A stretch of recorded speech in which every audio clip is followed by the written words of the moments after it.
Question number 18 में ये equation दी हुई है जिसका रिमाइंडर फाइंड करना है और डिवाइडेंड बता दिया है डिवाइडेड बाय दिस, यानी जो x की जगह पर हम -4 है तो +4 पुट करेंगे। ठीक है, जैसे कि इस इक्वेशन में हमने इस एक्सप्रेशन में x की जगह पर हमने 4 पुट कर दिया क्योंकि ये -4 गिवन था हमारे पास। ठीक है, तो 4 पुट किया तो हमारे पास रिमाइंडर फाइंड हो गया। ठीक है, 4। अब उन्होंने एक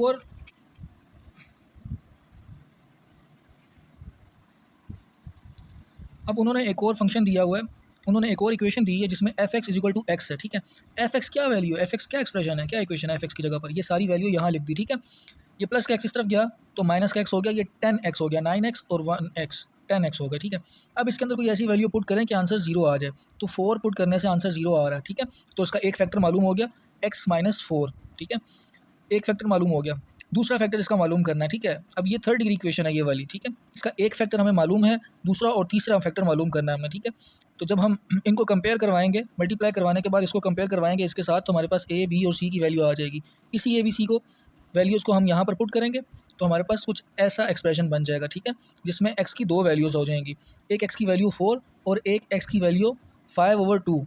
तो यहाँ से हमारे पास प्लस माइनस में आएगी, तो यानी यहाँ से हमारे पास एक वैल्यू प्लस में एक माइनस में आ रही है। ठीक है, यही हमने फाइंड करना था।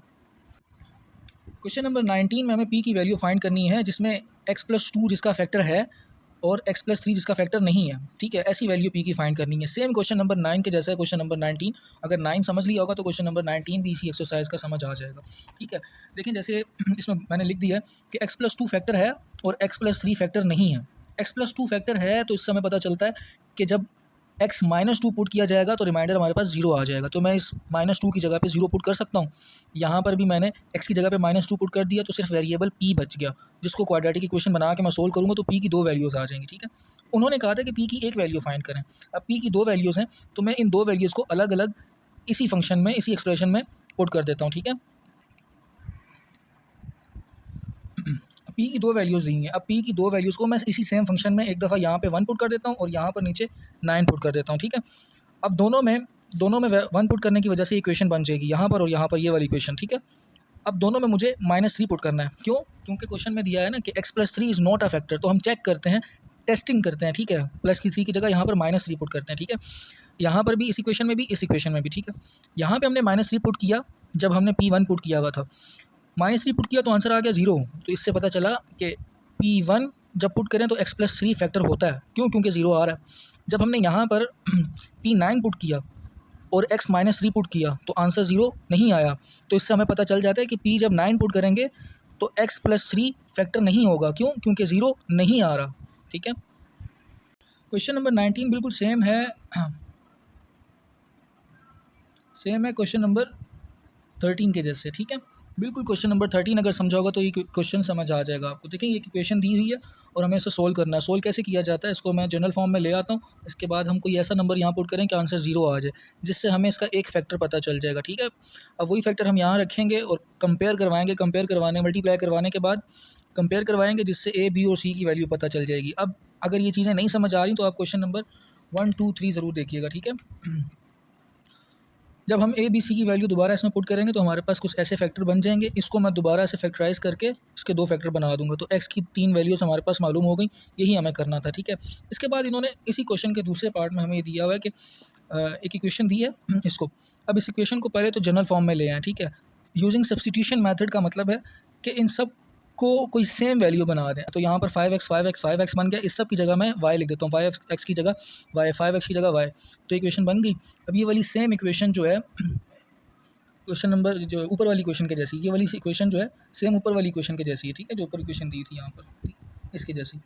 अब इसके जो आंसर आ रहे हैं, x की वैल्यू -2 है, -4 है, -3 है, वही वैल्यू इसकी भी आ रही है कि ना, y की वैल्यू, क्योंकि क्वेश्चन सेम है। -2, -4, -3, y किसकी जगह पर लिखा था, 5x की जगह पे ना, तो y की जगह 5x आ गया।